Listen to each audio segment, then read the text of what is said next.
Maaf sebelumnya. Oke, perkenalkan saya Fadra Zaki Susanto, NRP 70 dari kelas D4 TRIC akan menjelaskan bagaimana rangkaian multivibrator stable bekerja secara visual. Di sini saya menggunakan simulasi multisim untuk memvisualisasikan rangkaian tersebut ya. Oke. Nah, ini rangkaiannya. Sekarang kita akan masuk ke bagian yang paling penting dalam laporan praktikum ini, yaitu analisis data dan validasi antara teori dengan hasil simulasi menggunakan software multisim.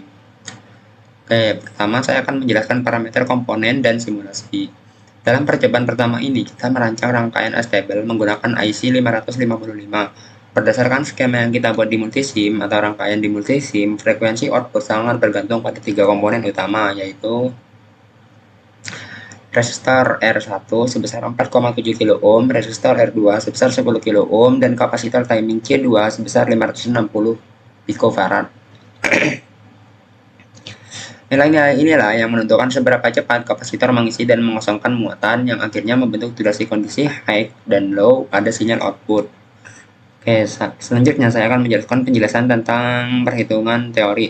Jadi, langkah pertama dalam menganalisis rangkaian ini adalah menghitung nilai secara matematis terlebih dahulu. Untuk mencari periode total, kita menggunakan rumus T sama dengan 0,693 dikali R1 ditambah 2R2 dikali C2. Jika kita memasukkan angka dari laporan kita yaitu 4700 ohm ditambah 2 kali 10.000 ohm, lalu dikalikan dengan 560 picofarad, maka kita mendapatkan nilai periode teori sekitar 9,59 mikrodetik. Dari sini kita peroleh frekuensi teori sebesar 104,27 kHz dengan duty cycle sekitar 59,5%. Angka-angka inilah yang menjadi acuan ideal kita. Selanjutnya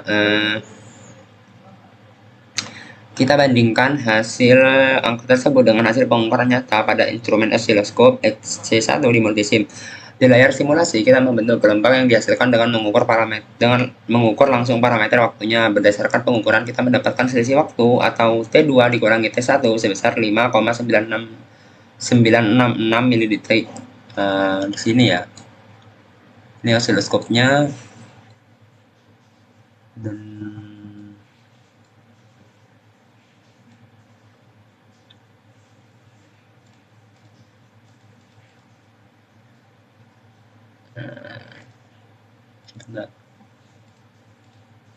ini ya hasilnya.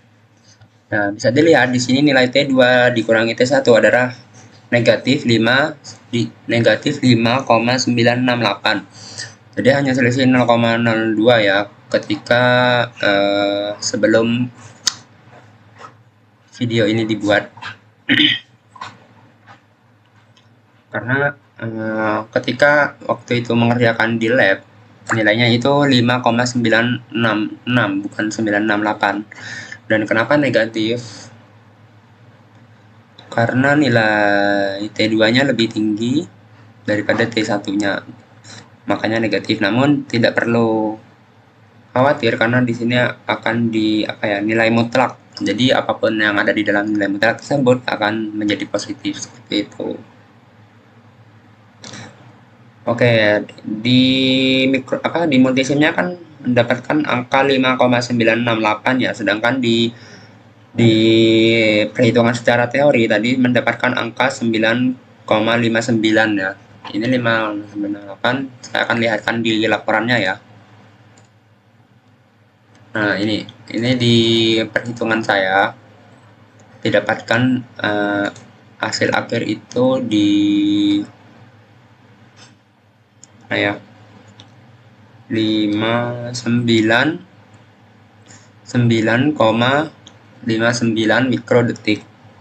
Jadi sekitar itu ya. Ini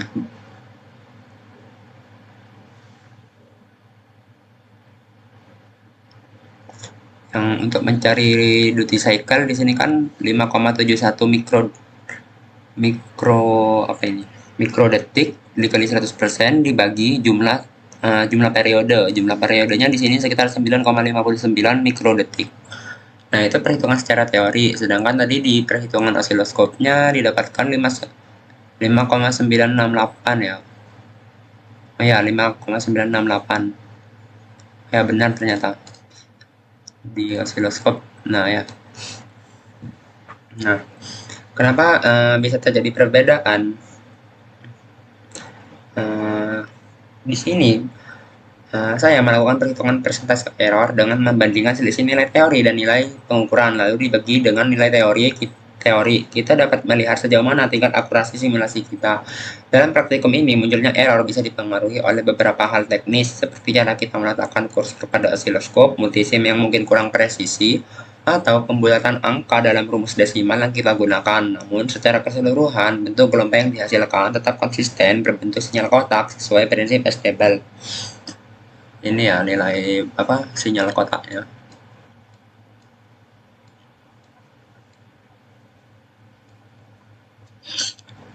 Nah, seperti itu. Dengan membandingkan kedua data ini, kita bisa menyimpulkan bahwa simulasi multisim telah berhasil merepresentasikan prinsip kerja IC 555 sebagai pembangkit pulsa secara akurat. Meskipun ada sedikit perbedaan angka, rangkaian tetap bekerja sesuai dengan karakteristik matematis yang diharapkan.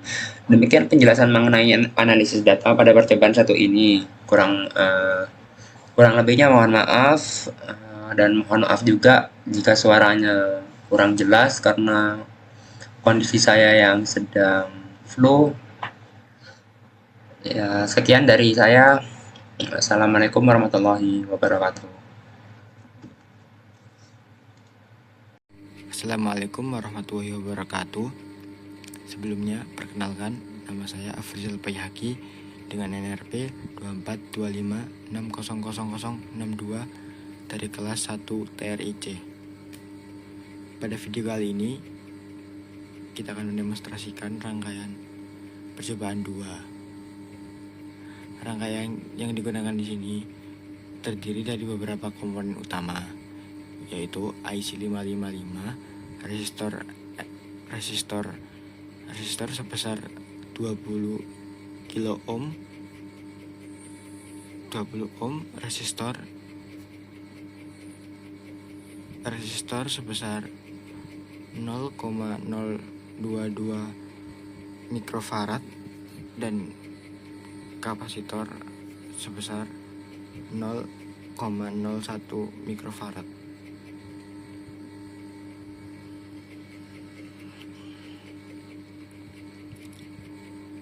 Serta sinyal generator sebagai sumber input dan osiloskop sebagai alat pengamat sinyal.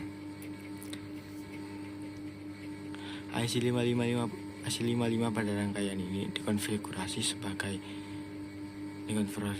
multi vibrator monostable, yang berarti output hanya aktif dalam waktu tertentu ketika mendapat trigger dari luar. Trigger tersebut berasal dari signal generator yang hanya menghasilkan gelombang kotak dengan frekuensi 12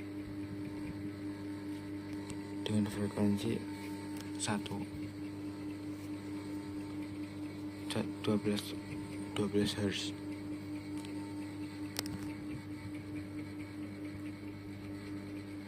Fungsi dari masing-masing komponen IC 555 berfungsi sebagai pengolah sinyal utama yang akan menghasilkan pulsa berdasarkan sinyal trigger yang masuk, sehingga resistor dari kapasitor berperan sebagai penentu lebar pulsa, di mana nilai keduanya akan mempengaruhi lamanya output berada pada kondisi high.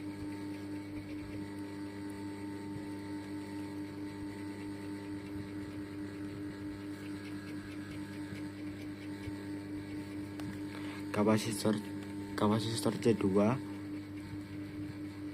terhubung ke pin kontrol pin 5.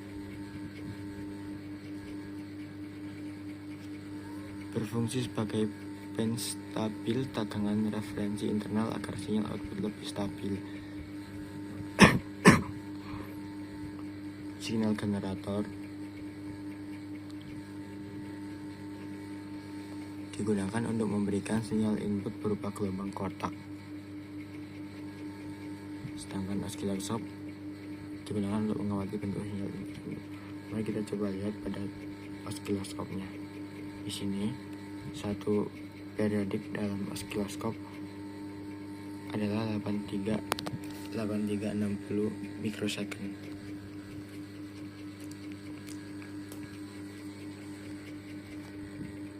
Berbeda secara pada hitungan teoritis, TW 1,1 kali R kali C sama dengan 1,1 kali 2 yang menghasilkan 0,484. Dari hasil pengamalan oscilloscope, lebar sekitar 83,60 mikrosecond, sehingga hasil praktikum mendekati nilai teoritis.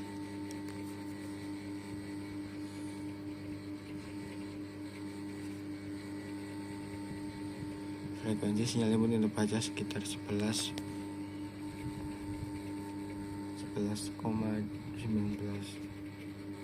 Dengan demikian, video ini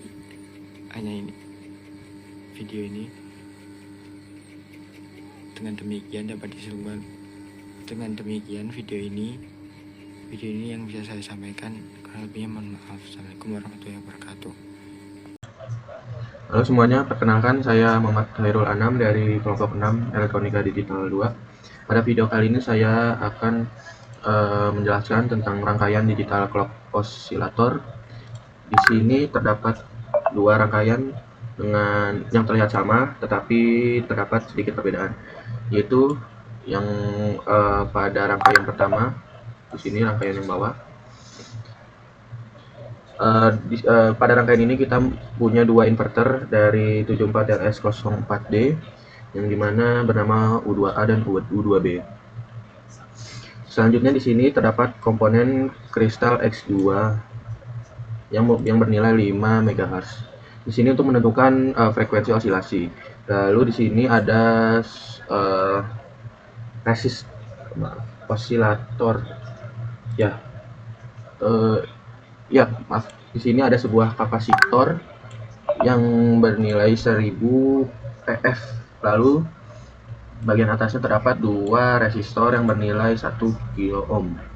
Yang dimana dua rangkaian tersebut akan membentuk rangkaian feedback dan juga fase untuk memicu dari osilasi pada kristal ini.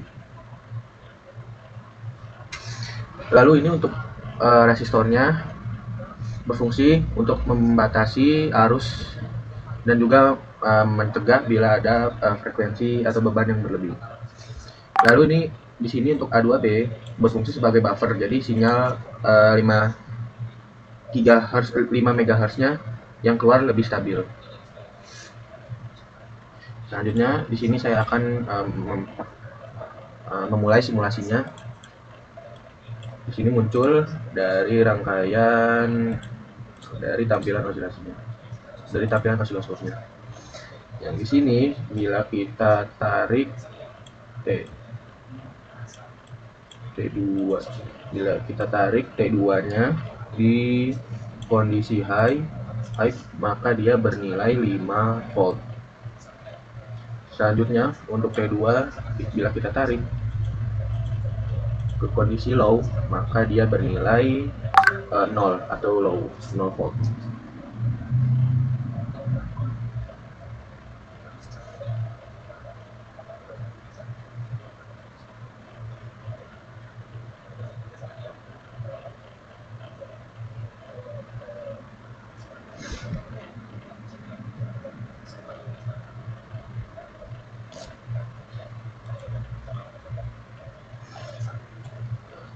Selanjutnya sama untuk rangkaian yang kedua, di sini sama persis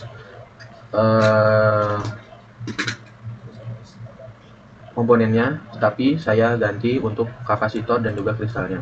Di sini untuk kapasitornya saya ubah ke 0,01.